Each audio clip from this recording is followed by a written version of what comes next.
I mean, I just wanted to show where I was at. I am parked at our little infamous Crybaby Bridge. Crybaby Bridge. So, I'm here showing up for myself again today. Hi me, hi Bridget, hi me, hi everybody. Other versions of me, all the other versions of me. It is, I think it's the 5th. I don't know, I think it's the 5th today. So I'm here. Came for a little drive. Found a spot to park, which is funny because I went and got myself a little Dunkin'. So, got my Dunkin' and just asked, which way do I go? Turn right. I said, should I go back to where I was yesterday? And then, so I was driving down, and then all of a sudden I was like, turn left. Turn left. I thought, yeah. Yesterday I was in a cemetery. Today I'm at Crybaby Bridge. I mean, maybe it's telling me something, I don't know. But so on the road, when I turned left to drive towards this spot, like I was driving and I glanced out the window and 144 on the mailbox. So apparently, right place, right time, right space. This is the space within me. This is another room inside of myself. Maybe that's what wants to be talked about today, the rooms inside of myself. I've been really exploring that, I guess, or being shown that lately.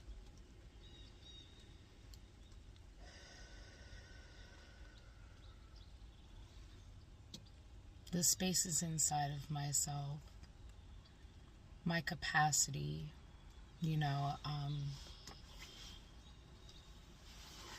hold the space, to be in the space, to explore the space, to feel safe in the space, because I was like, well, it's kind of a little bit of a busy road. Am I going to be bothered? No, I heard. I said, am I going to get in trouble for parking here? No, I heard. You are protected. You do not go through this life worrying about silly, weird things. Rooms inside of myself. Speaking of rooms inside of myself, I did this.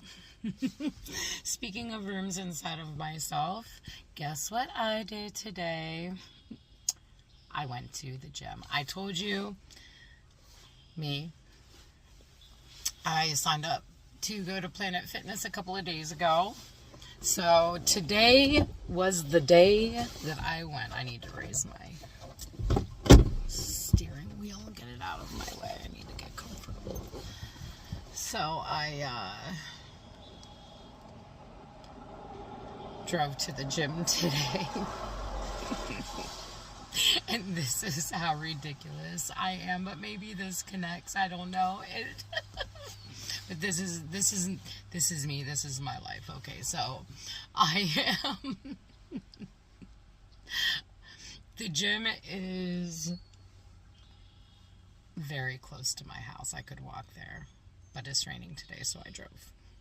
So I drove around the block. I pulled into the plaza, and I see there's seems like a lot of cars there. So I drove past slow, and I looked in the window to see how many people are in there.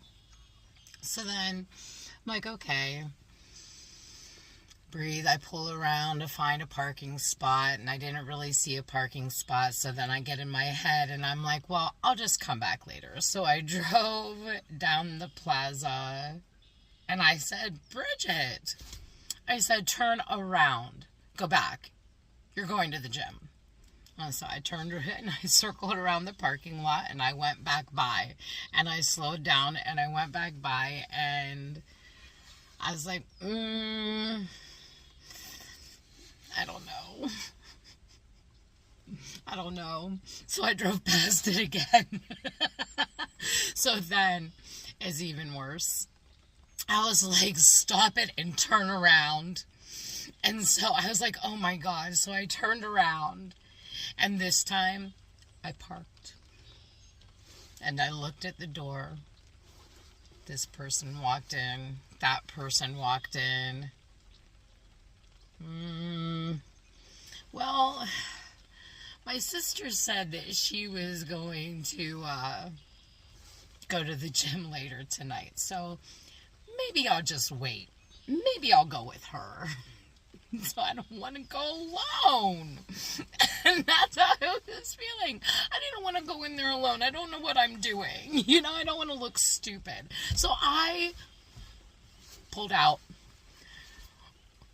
drove down, actually pulled out of the parking lot, and I said, Bridget, Ann, turn around. You really going to let yourself drive away from the gym because you're scared to go by yourself? So I turned around again, went back again, pulled in again, parked, sat there and breathed, talked myself up. Bridget, it's okay. These people that are here are in your room. This is another room of yours. This is your room. You're in it. It is surrounding you, enveloping you. This is your room. There just happens to be other people in your room. And guess what? They are not looking at you or caring about what you're doing the way that you are imagining.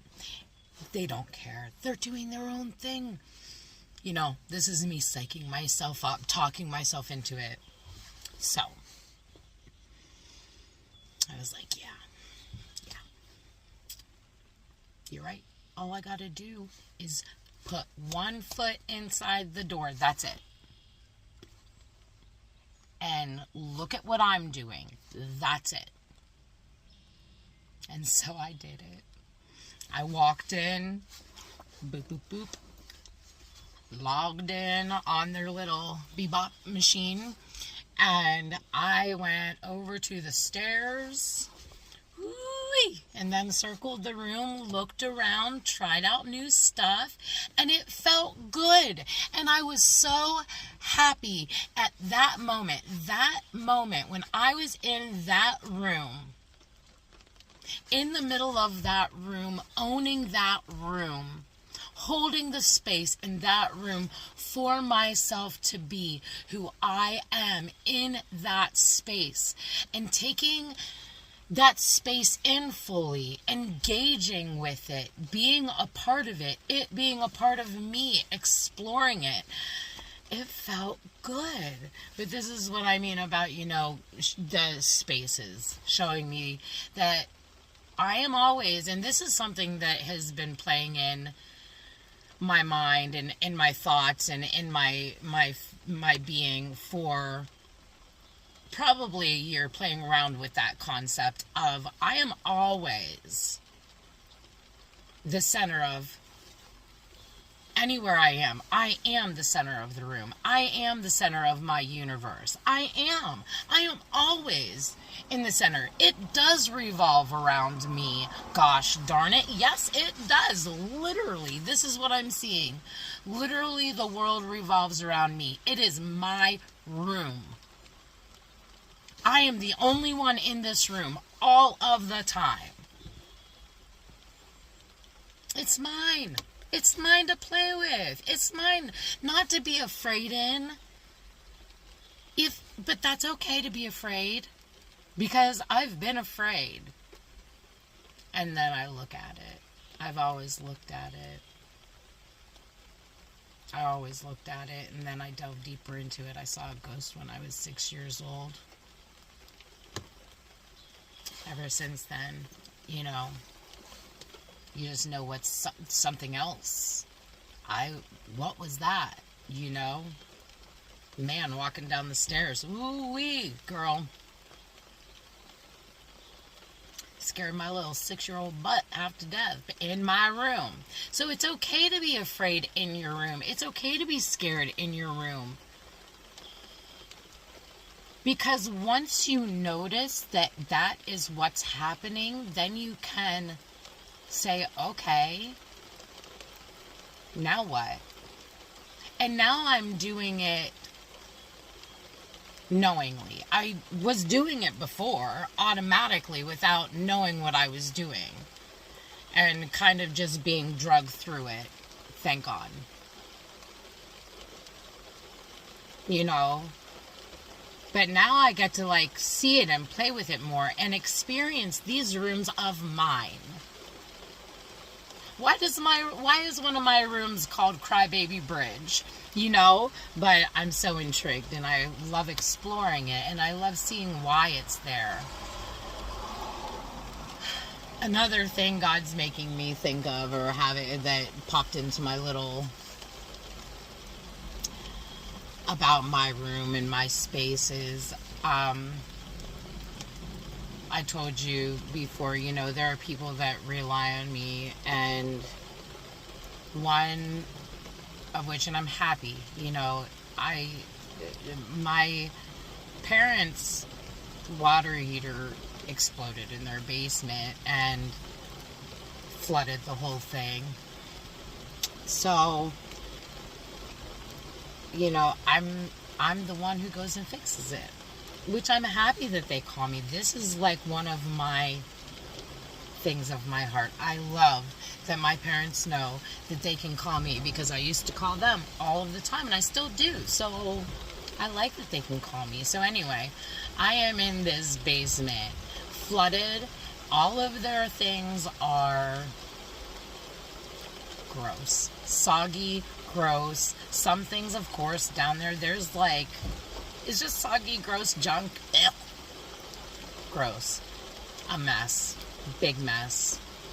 So I had been, working on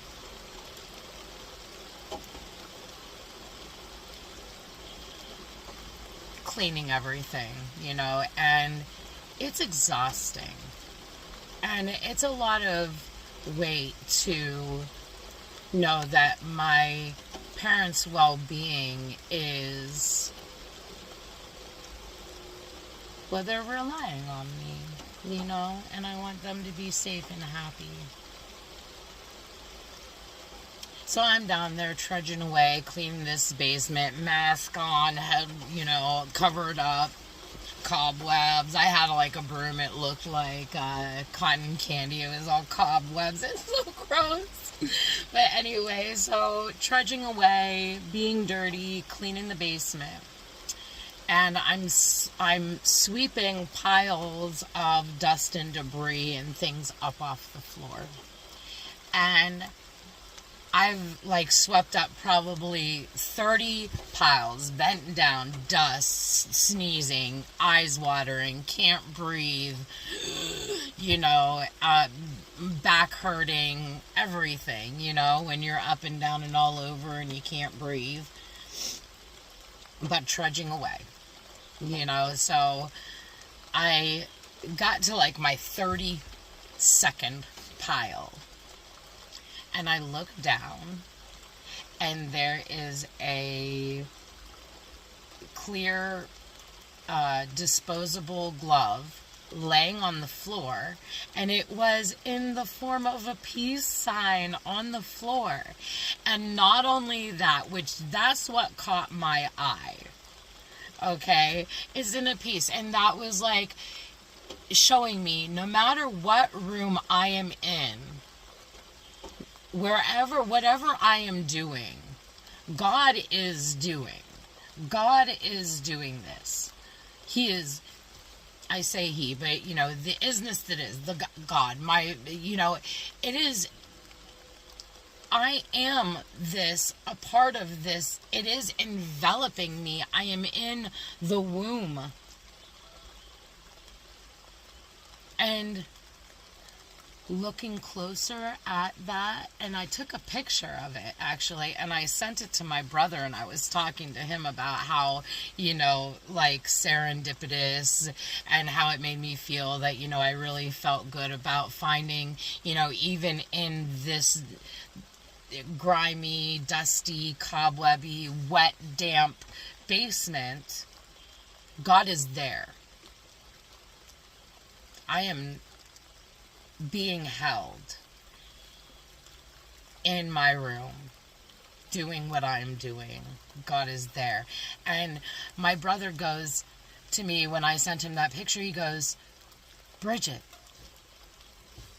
the hand is holding, it was a little figurine of a little wooden lady in a red dress and an apron holding a broom.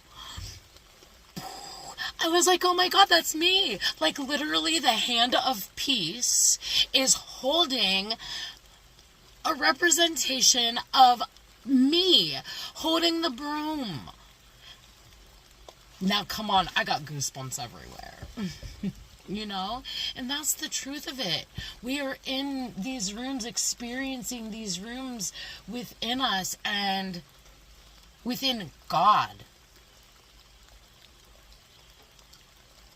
Rooms of God.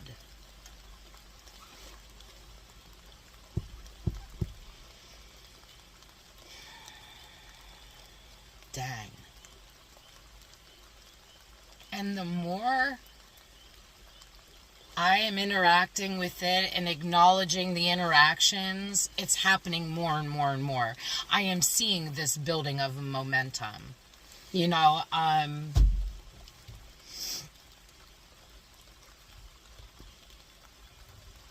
And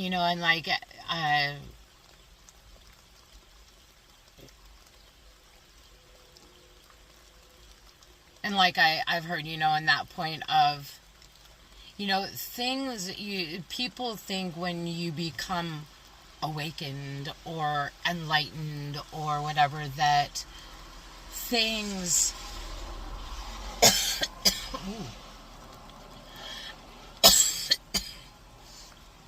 excuse me, speak the truth. That things all of a sudden change. Well, they do change, but I was still in that basement cleaning.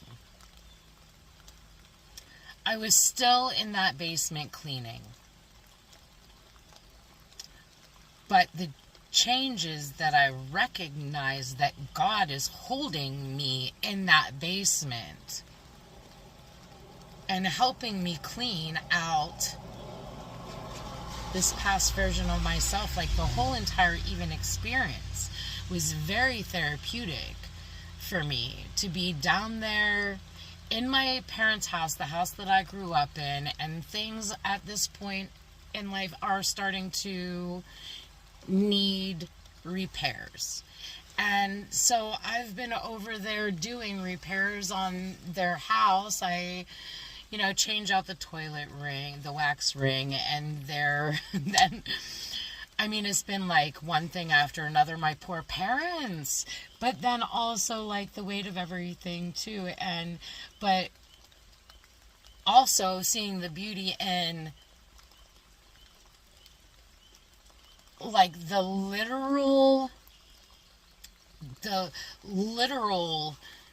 embodiment of me cleaning up the spaces of myself. There was a lot of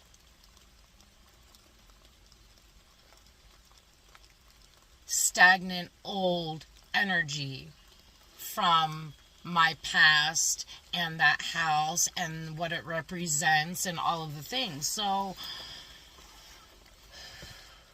being there, taking out the old, putting in the new, cleaning it up, it was very literal, like a very literal representation of what I've been going through mentally, in my heart, my mind, spiritually, and now the embodiment of that, and actually being able to see it, appreciate it, thank God for it, cry, throw a tantrum, take a long hot shower, go to the gym, replacing habits. I used to go to the bar instead, but that was my 20-some years old. But then at the same point in time, that was what I fell back on to relieve my stress or whatever,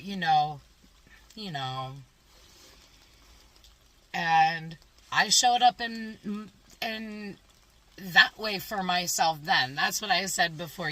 I've always been there showing up for myself. And that's what I'm realizing, okay, so I used to, and because that, going out to the bar or going out with my friends, that was a way to have fun, have community, have camaraderie, feel a connection to somebody, somewhere, somehow, not feel so alone. And then just to forget all of this pain that was so overwhelming. And that's okay. And that's okay. Because that girl that was doing all these things, she was doing what she needed to do. She was doing exactly what she needed to do, and I'm so proud of her. But at the same time,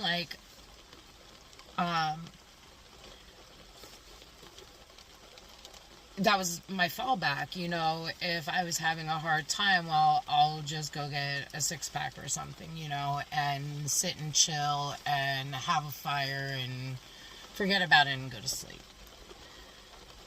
But I see all those things I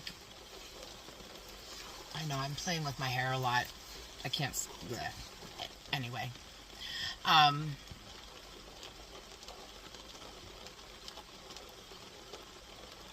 The unfolding of seeing where I was and how important it was for me to be there like that, to learn from it, to grow from it, to expand from it, and then realize that it's not the only place to be. Those, again, were other rooms that I was in, but I don't need to stay in those rooms.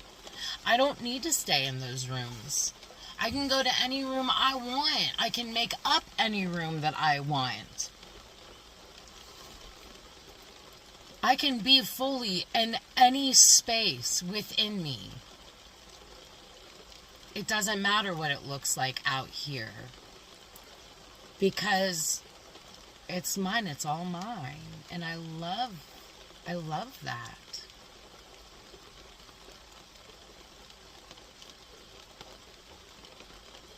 And it's amazing for that to, that expansion of perception and how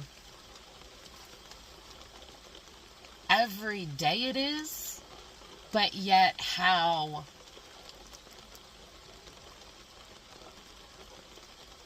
divine it is, that you can take something like cleaning a basement and feel so completely held and loved.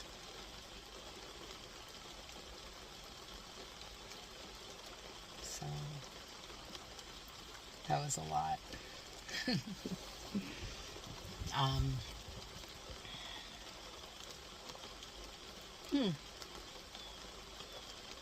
I don't know, God, what else wants to be said? What do I want to say to myself? I'm proud of myself. I'm proud of every version of myself. I love this. I love me. This is, I guess, why I came back down to dominate this time. I don't know, but yeah. And also, expand and help other people expand. And even though it's not my job to save anybody. No one needs saving, because as you see, the unfolding is happening regardless of if you're aware of it or not. So everything's okay, because every single person has their own expansion path. And it doesn't matter if they sleep through the whole thing, they will still get the benefit of it. So it doesn't matter. Sleep, don't sleep.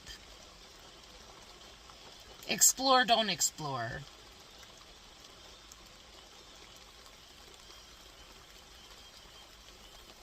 It doesn't matter, because it's all okay. And that's just such that's a new way of thinking for me. And even though, like I said, I've been like everything my whole life from the time I was zapped here, and was like, what the fuck,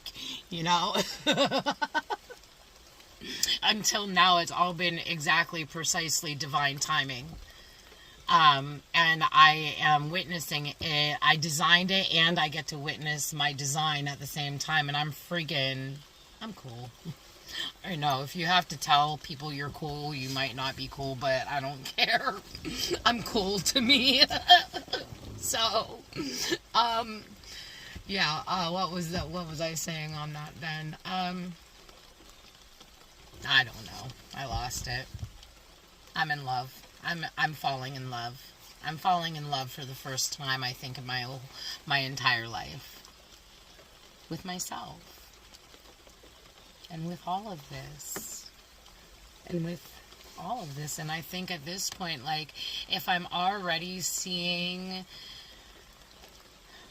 how interactive it is and how much I'm already like seeing how much fun I could have, like, how I screamed in the mirror and called in the sunflowers. That was like a couple of videos ago that I did, that I talked about that. Building trust in myself and calling in the sunflowers to, as a trust building exercise, and just the different things and all of these layers being shed, like the filters, are changing and all the things. If I'm seeing how good it is right now, and I'm very excited to see how fun, easeful, exciting this journey is going to get. So, I am going to go home and play with my baby papa, because I miss him. His name is Bo. Little Bo. And that was another thing I called in for myself, my puppy. I wanted a puppy. Our dog passed away a couple of years ago, and so I finally decided I was ready to have a new baby. So, so I asked for one, and it showed up in an amazing way. He showed up in my life in an amazing, beautiful way, and I call him my little rainbow baby. So his name is Bo, the little pit bull. He's so sweet. All right. I love you. I love me. Woo! Okay, bye.